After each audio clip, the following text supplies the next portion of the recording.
Do you know anything about the Boule?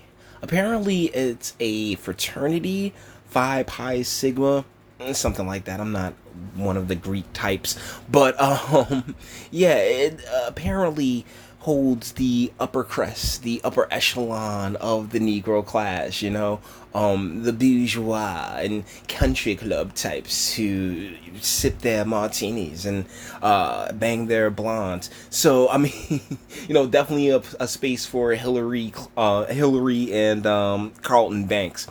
But yeah, if such a mythical organization, because apparently it's the Black Skull and Bones, but if such a mythical organization does have the type of power and sway that many attribute it to, then it would make sense for them to flood academia with a bunch of theories and ideas that, upon more critical thought, don't really pass the smell test, but initially to a brain that is to a one-dimensional brain can really just like, yeah, that totally makes sense.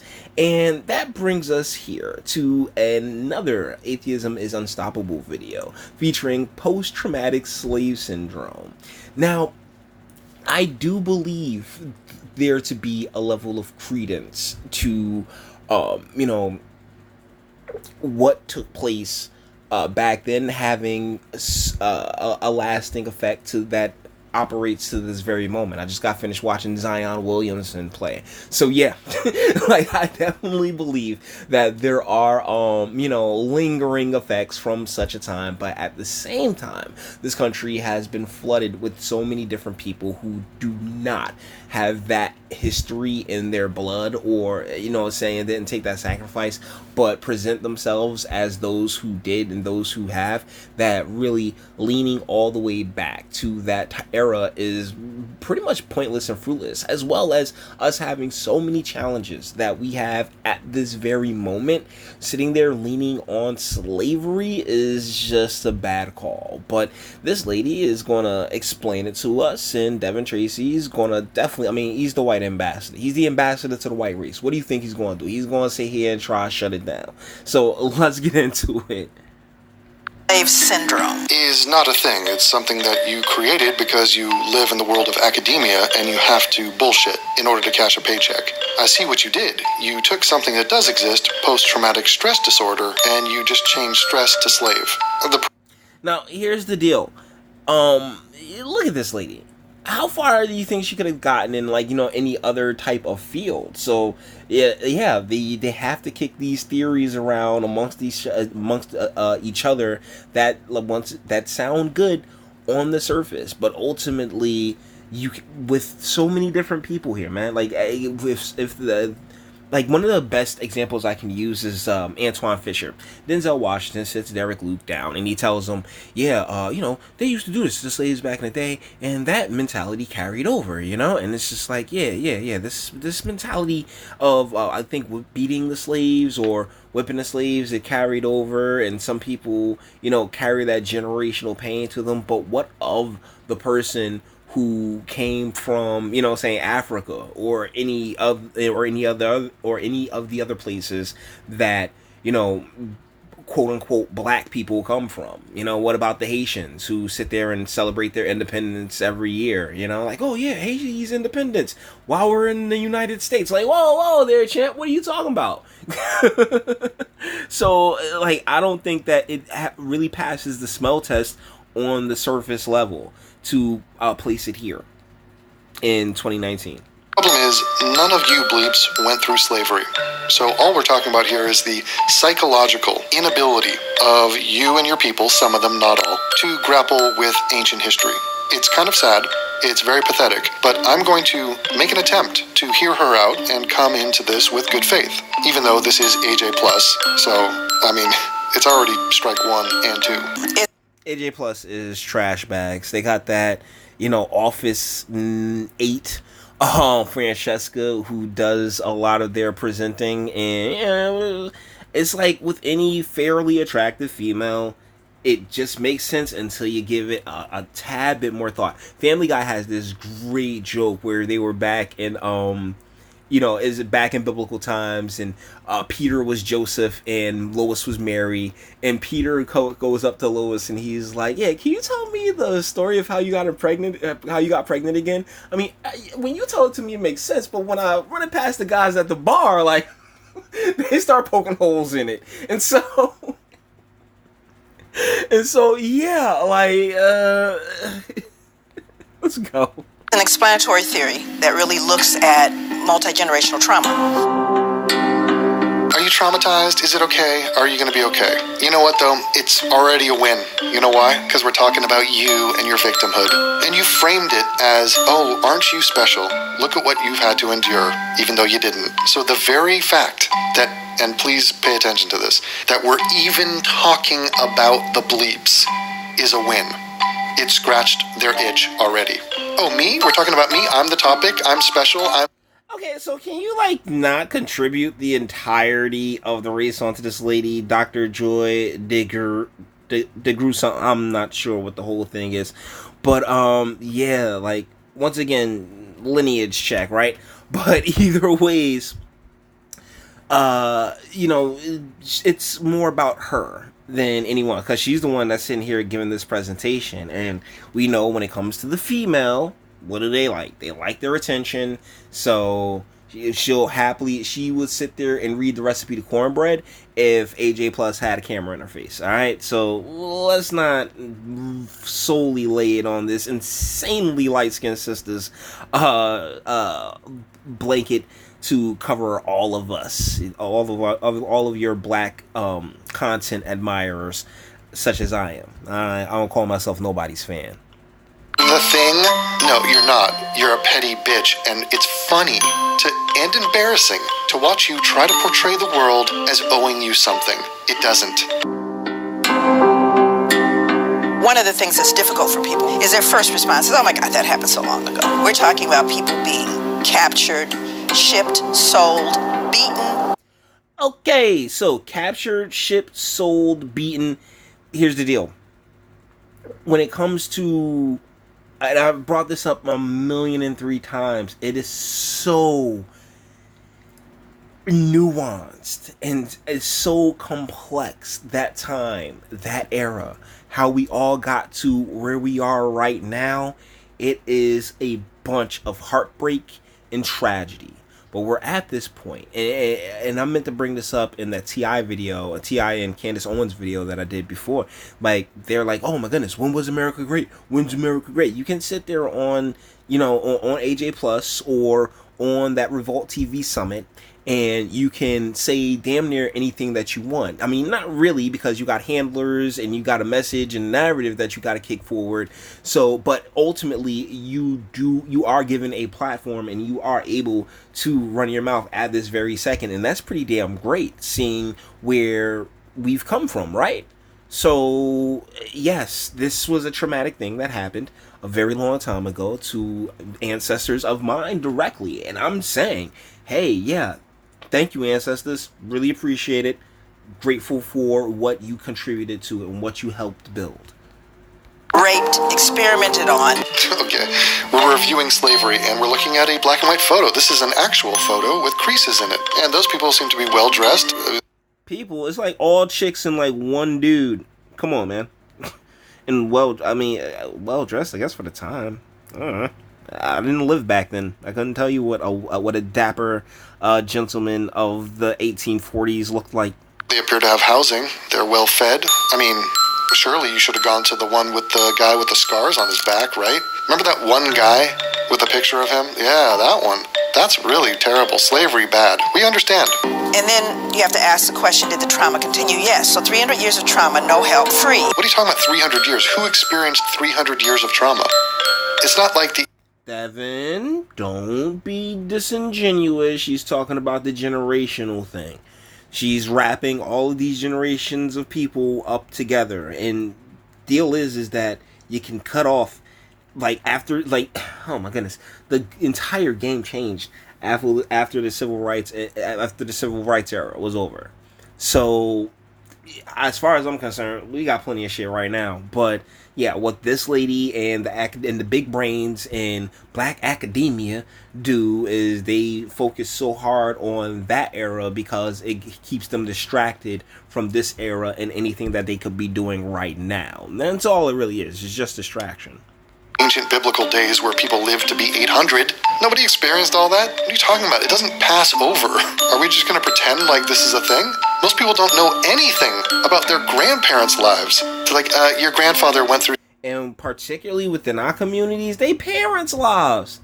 The father's lives. I mean, how many are running around here, have been running around here for the last 30, 40 years with no knowledge of, saying their fathers, their roots, thusly, and if you don't know like your father, you're missing out half of your grandparents. You're missing out like a complete other half of yourself. And this is the real generational trauma. This is why you're seeing the knockout game. This is why you're seeing we see all these different stories about violence and drama going on within the urban scene and within urban spaces, and a lot of the faces being of darker skin tones. Some rough times. He was depressed for most of his life. And I just wanted to check in on you, little Billy, because I'm sure that his depression has passed along to you. No, it hasn't, and we don't care. And then you have to ask the question, did the trauma continue? Yes. So 300 years of trauma, no help, freed. No help, more trauma. What? Are these just sentence fragments that you're just saying? You were freed, then no help? Wasn't freeing you helping you? What do you mean no help? You got tons of help. Shout out Abraham Lincoln. Wait, do we have to go through American history? Oh, I'm sorry, I forgot. Linear time is not supposed to be at play here. We're living in a world of black and white photos, and remember how bad slavery is, and there's been no help since slavery? The fuck are you talking about?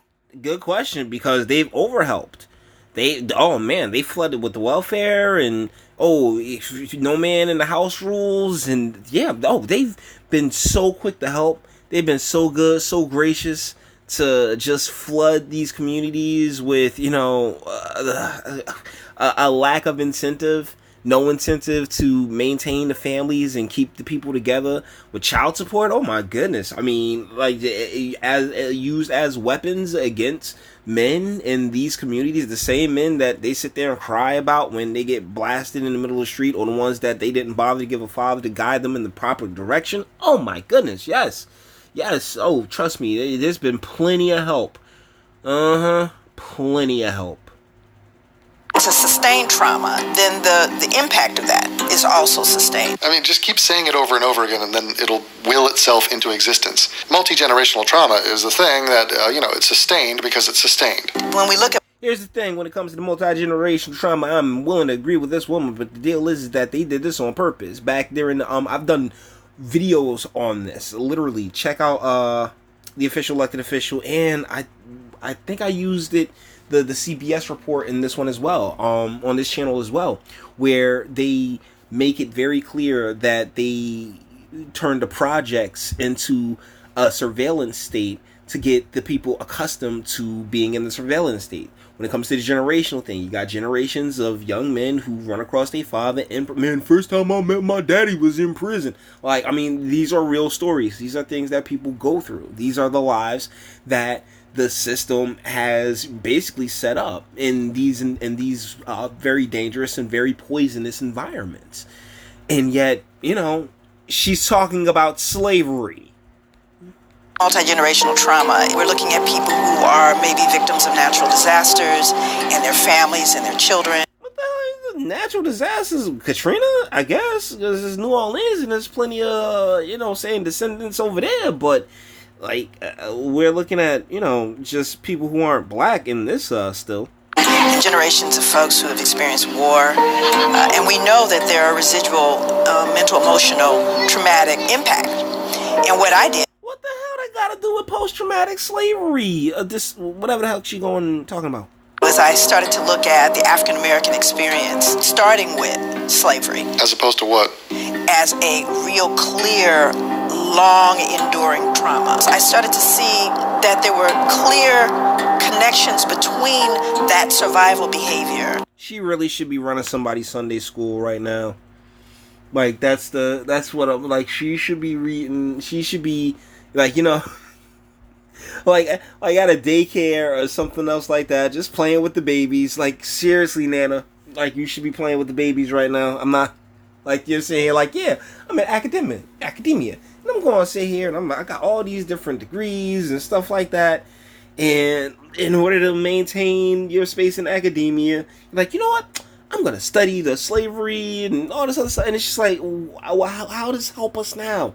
How does any of this fix the communities now? How does any of it get us snap it back? It don't. So you kind of just spinning wheels and wasting time. And contemporary living in African American experience. Right, so you're trying to piggyback on the fact that this thing happened hundreds of years ago, but somehow it's still relevant today, and you're gonna shame us?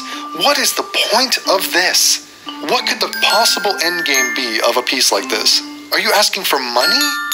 No, see, Mr. Tracy, there's a study that was done that showed that there's I think Caucasians are the only group that doesn't have an in-group preference, like a median or something like that, where they don't have an in-group preference, and there are plenty of self-loathing Caucasians in the world, sir, that are like, oh yeah, this was so bad, so I have to overcompensate or feel bad in some way for circumstances that I had nothing to do with personally. And I think it's a big part of us, having a voluntary army, and as far as outside of since like even before, but still since like 9/11, no true dramatic impact taking place here in the United States. I mean, we've had plenty of shootings, but they happen every day. I'm from where they literally happen every day, so let's not sit here and play these games. This is just, it's just ridiculous. The lady, not Devin. You want us to applaud you for surviving slavery even though you didn't? I started to see common behaviors that I took for granted as, well, cultural. There's adaptive behaviors, survival behaviors. Right, no other cultures survive, except for literally every single one. I mean, you're not special. Holy fuck bleeps, you're not special. Well, what are they? Let's just say 2019, you have... Here we go, we're in 2019. Uh-oh, how are we going to tie this all together? A black mother and a white mother. Okay, all right, pay attention, guys, here we go. The sons go to school together. Their sons go to school together? What kind of white trash shit is that? This is really starting to feel like the wall ball situation, and once again, this lady's not bringing up a father. Like, how do you just sit there and be like, oh yeah, it's just two moms because fuck the dads? Yes. They find themselves at a meeting. The black mother leans over to the white mother and says, I just wanted to mention to you that I noticed that your son is really doing quite well. And the white mother's response is, oh, thank you. She begins to go on and on about he won the science fair, his uncle's an astronaut. She's just oozing. Right, so a parent being proud of their child. Okay, what is this evil white she-devil up to? She realizes the black mother's son is actually excelling her son. And she says, well, wait a minute. Your son's the one that's really coming along. And the black mother responds, oh my God, he's a handful, but oh, he just works my nerves. Now, when I'm working with African-American people. What the hell just happened there? Yeah, that was a bit of a twist because she did take it. Like, she's like, when I'm working with African-American people, I'm ready to hear this. Plus, I had to break it up a little bit. What is wrong with that mother? She's a terrible mother. It doesn't matter what the audience is. It doesn't matter what class. If I were to ask, is she very proud while she's saying those denigrating things? And everybody laughs and goes, of course. There's a secret. Because everybody black knows that even though the black mother is going, oh my God, she's really proud. So now let's roll that scene back 300 years. What? This is such a stretch. Oh, I almost feel bad. It's like, oh God. You're not the only one, Devin. You're not the only one. So basically, okay. So what she's saying is because the black mother shows, regardless of how the child is doing, she goes to a negative place that has something to do with slavery and just not her being a terrible mother or or not appreciating the child that she has. I mean, and trust me, I've seen Caucasian moms berate their kids as well and be like, "Oh my goodness, yeah, they are painted behind." Like, I mean, shoot, particularly if we're talking about single mothers and we're talking about young boys, like, yeah, they gonna sit there and talk about they are painted. The white mom sitting there talking about what he was jumping off of something the other day. Like, come on, like, lady. Oh my goodness. Alright, we're gonna rock with this a couple more minutes. She has to come up with some angle, and this is just fluff. There's nothing to this. And let's say this black mother is working in the fields, and a white slave owner comes through. Yeah, here's my metaphor. Okay, so a white mom and a black mom are talking about their kids, and they talk about their kids in different ways. It reminds me of the slave master. Honestly, slavery exists at the forefront of their minds. And how tiresome and fucking petty is that? How pathetic. Bleeps, do you realize? Very much so. You are not wrong by any stretch of the imagination. My focus, the forefront of my mind is, yeah, let's stop the bullshit that we got going on now. But these folks, yeah, they always take, trust me, I pass it, particularly downtown Newark, every Saturday. I'm going to do a video of black Israelites on one side and these "we need to vote now" folks on the other side. And it's hilarious. It literally is. These are the same, and oh my goodness. And these are all the people who got the answers. These are all the revolutionaries. These are all the folks who can show us the way. Golly, yeah, we are doomed. We all laugh at you. We fucking laugh at you because you can't get over the shit.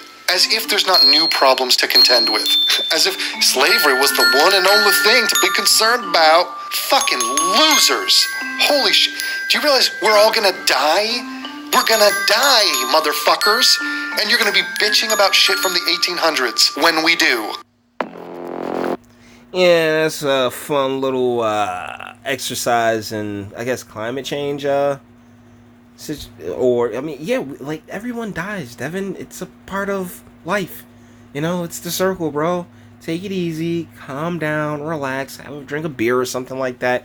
Because, yeah, it comes for all of us. Do you ever watch House? Like, the first section of every episode of House is someone just living their life, doing their thing, and boom, like their life is on the line in the next moment. So the deal is that, hey, we don't know our time, we don't know our place, we just do the best with what we got and the opportunity that we got. This is what this lady's decided to spend her time on, and yeah, that's nuts. But sitting here being like, oh yeah, we laugh at you, probably, I don't blame you. You laugh at her though. You're laughing at her, alright? You laugh with me. Anyways, guys, yeah, we're going to bring this one to an end. All the internet stuff. If you liked it, toss it a like. Dislike, yeah, go ahead, do that too. Nobody's scared of you. Sub if you enjoy my fantastic voice and you want to get videos like this every single day. And share, because sharing is caring. And YouTube and BitChute and like.